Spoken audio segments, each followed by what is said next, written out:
Note aí o que diz, o texto fala no versículo 4, que ele deve governar bem a própria casa. Governar bem a própria casa, o verbo que aparece aqui, proísteme, o significado disso é alguém que se coloca à frente. Isso é governar, é alguém que se coloca à frente. Colocar-se à frente significa dirigir. O pastor, ele tem que ser o guia da sua casa, ele tem que mostrar a direção. Tem que dizer, olha, é por aqui que nós vamos. E não somente isso, além de ser um condutor na sua casa, ele também tem que ser um protetor. A ideia de colocar-se à frente, de estar adiante, transmite essas duas noções. A noção de condutor e a noção de protetor. Quando fala governar bem a casa, não é só mandar. Governar bem a casa é dirigir, dizer para a esposa, o caminho é esse. Dizer para os filhos, o caminho é esse. E fazer isso bem. Fazer isso com sabedoria, com entendimento. Dizer para a filha, para o filho, para a criança, para o jovem, olha, a direção é esta aqui. Você tem que seguir nesse caminho. Esposa, nós vamos nessa direção. Você tem que seguir nesse caminho. Isso é ligado ao verbo proísteme. Você estar à frente, guiando, mostrando o caminho. E o outro sentido é você ser o protetor. Você estar na frente como um protetor. Alguém que se coloca entre os seus liderados e os perigos à frente. Ele protege. Ele não deixa que perigos assolem a sua casa. Ele afasta da sua casa as ameaças, os problemas, os perigos. Tudo isso ele faz. Ele é alguém que se coloca ali como um soldado protetor. Isso é governar bem a casa. Quem não realiza isso, o homem que não realiza essas duas atividades de proteção e direção, não governa a sua casa. O que ele faz? Não sei. Se a mulher faz isso, então eu não sei o que está fazendo lá. Mas a função do homem é essa, é se colocar ali, adiante. Alguém que se coloca adiante. O pastor tem que fazer isso. O texto fala que ele tem que fazer isso com os filhos com todo respeito. Há uma dúvida se o respeito é dos filhos ou dele. Como ele está falando, como Paulo está falando do pastor, o respeito é do pastor. O pastor tem que tratar os filhos com respeito. Ele tem que dirigir os filhos mostrando respeito por eles. Ele não pode xingá-los, não pode agredi-los, não pode feri-los, não pode desrespeitá-los, não pode provocar a ira deles. Ele tem que mostrar reverência e respeito aos filhos, enquanto os guia e enquanto os protege. Isso é governar bem a casa. Se ele não fizer isso, se seus filhos são desgovernados, cada um faz o que quer, tudo solto, ele não protege a sua casa, entra tudo lá e a baderna é total e perigos terríveis chegando e ele não faz nada. Se ele é assim, se a sua família é assim, ele não pode ser pastor. Não pode. Existe ainda um agravante. O texto de Tito fala em Tito 1,6, que os filhos do pastor devem ser crentes. E aqui existe uma complicação. Veja aí Tito 1,6. Preste atenção, eu sei que vocês estão já no finalzinho, mas eu preciso de uma atenção especial de vocês aqui. Fala assim, falando sobre os presbíteros, os bispos. Alguém que seja irrepreensível, já falamos, marido de uma só mulher, é repetição de Timóteo, que tenha filhos crentes que não são acusados de dissolução, nem são insubordinados.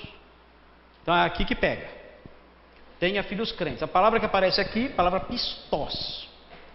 Pistós é crente. Agora note bem. A palavra pistós tem dois sentidos normais. Você não precisa forçar nenhum desses sentidos. Eles existem, estão embutidos nela. Dois sentidos em que a palavra é usada comumente. Primeiro sentido, pistós, alguém que tem fé. Alguém que tem pistes. Pistes é fé. Pistós, alguém que tem fé. Logo é alguém que é crente. É o pistós. Ele é alguém que tem pistes. Ele é crente. Esse é o primeiro sentido possível. Segundo sentido possível. Pistós, alguém digno de fé. Percebe a diferença? Alguém digno de fé, alguém que é fidedigno, alguém confiável. Entenderam isso?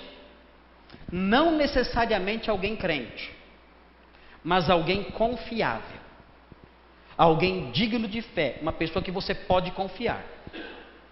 Aí não seria alguém crente necessariamente, mas alguém que você pode, que tem uma conduta que inspira confiança. Muito bem. Qual é o sentido que que Paulo adota aqui em Tito 1,6?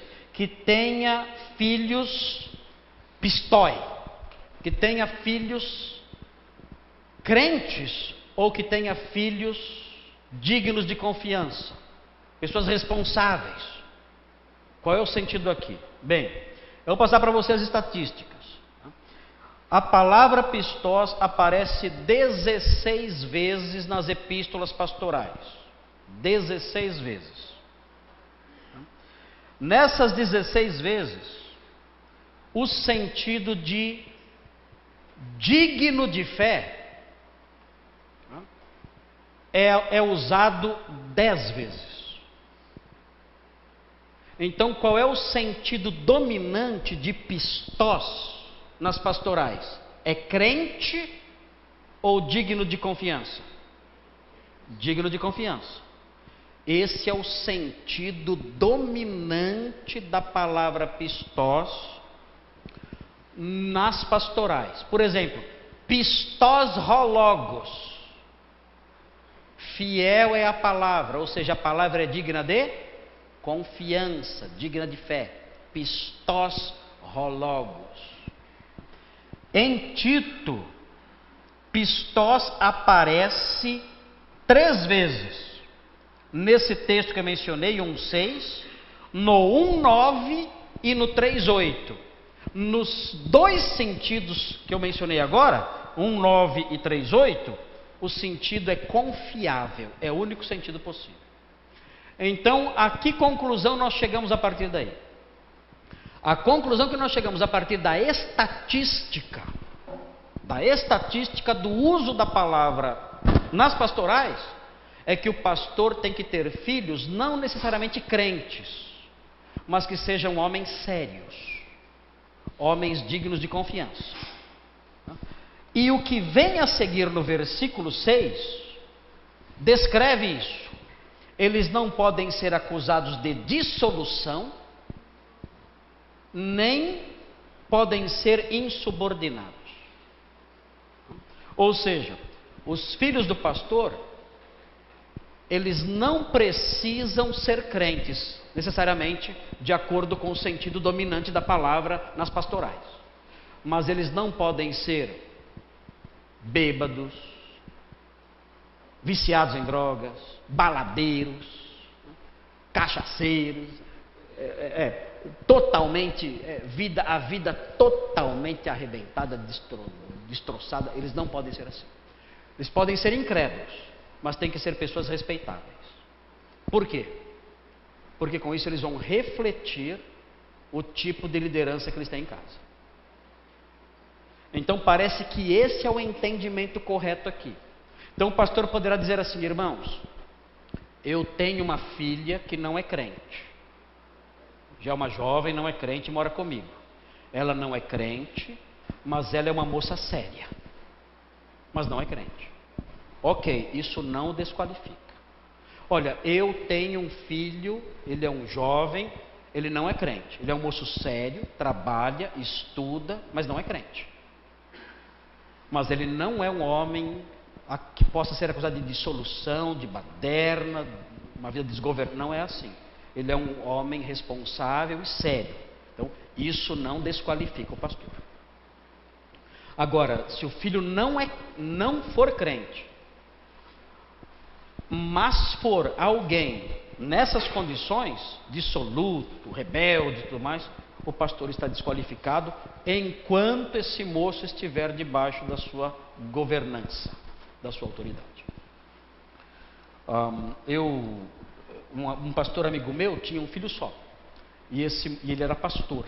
Esse moço cresceu e se tornou um homem insubordinado.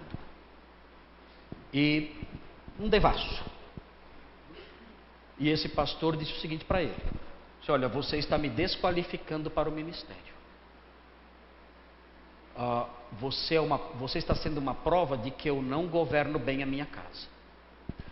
E eu quero governar bem a minha casa. Você já é um adulto. Então vai ser assim daqui para frente. Se você quiser viver esta vida, me desqualificando para o trabalho, você vai viver essa vida lá fora. Porque nesta casa eu vou governar corretamente. Você suma daqui, vai ver tua vida longe daqui. Mas sob a minha liderança você não vai viver assim. Se você quiser viver aqui sob a minha liderança, você vai viver uma vida decente. Você não precisa ser crente, mas tem que ser alguém decente. O moço não aceitou e foi ser mendigo. Foi morar na rua. Mas ele falou: eu não vou permitir que você viva aqui sob a minha liderança, vivendo uma vida assim. O moço foi embora, lágrimas, a mãe quase morreu, filho único. Mas ele manteve isso. E olhando para essa situação e olhando para o texto bíblico, perguntou para mim, no que eu vi essa situação, eu disse a ele: olha, eu acho que você não perdeu sua qualificação.